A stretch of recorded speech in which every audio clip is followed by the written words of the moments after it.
t'as craqué. Ça va bien se passer. Oui, peut-être. Mardi 23 janvier, les questions au gouvernement, à l'Assemblée nationale, étaient quasiment toutes consacrées à la colère grandissante des agriculteurs en France. Une colère doublée de tristesse après la mort d'une agricultrice en Ariège, Alexandra Sonac, fauchée par une voiture près d'un barrage à Pamiers. Depuis, on a appris que les passagers de la voiture étaient sous le coup d'une obligation de quitter le territoire français, une OQTF. Ça va pas arranger les affaires de Darmanin. Moi, personnellement, je m'étouffe. Après avoir rendu hommage à cette agricultrice, l'intégralité des groupes politiques est tombée à bras raccourcis sur le gouvernement et le ministre de l'Agriculture, Marc Fesneau, en a pris plein les oreilles. Ça suffit, vos discours creux et vos reculades. La colère des agriculteurs qui éclate dans tout le pays frôle le point de non-retour. Monsieur le ministre, vous ne pouvez pas demander en même temps à nos agriculteurs l'excellence sans aucun moyen, tout en leur imposant de produire à bas coût pour être compétitifs face au marché mondial. Monsieur le Premier ministre, cessez votre enfumage. Monsieur Marc Fesneau, pas de pipeau. La chasse au pipeau. Mais la charge la plus surprenante, elle est venue du groupe Horizon, pourtant allié à la majorité présidentielle.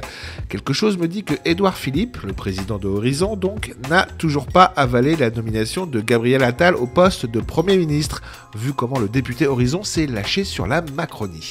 Le profond malaise qui règne en France affecte particulièrement le monde agricole. Confrontés aux dures conditions qui leur sont réservées, ils déchantent et crient aujourd'hui leur désarroi à la société entière. Le GNR, c'est l'arbre qui cache la forêt des exigences européennes, devenues insupportables, car conditionnées au contrôle et à la crainte permanente de l'erreur. C'est la corde qui tient le pendu. 1,5% des bénéficiaires de la PAC se partagent 30% de son enveloppe, dont on ne dit pas à nos concitoyens qu'elle est constituée exclusivement d'argent français qui transite par Bruxelles pour nous revenir partiellement, faisant de notre pays un contributeur net au budget de l'Union.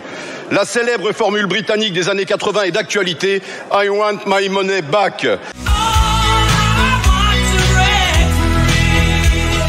Face à cette bronca, Marc Fesneau et Gabriel Attal pratiquent, comme d'habitude, une langue de bois du plus bel ébène. La facilité et la démagogie, c'est la pire des choses quand il y a des crises comme celle-là. On a collectivement un devoir de lucidité et de vérité, ça fait 25 ans. Alors moi, je prends mes responsabilités. Et je le dis avec le plus grand calme, mais aussi avec la plus grande détermination. Parfois, vos larmes pour nos agriculteurs ressemblent à des larmes de crocodile. Vraiment. Il faut quand même avoir des bollocks pour la sortir sans perdre une dent, celle-là. Pendant ce temps-là, le mouvement des agriculteurs se poursuit avec des blocages et des opérations un peu partout en France. Et la contagion à d'autres corps de métier est en route, avec justement les routiers qui rentrent doucement dans la danse.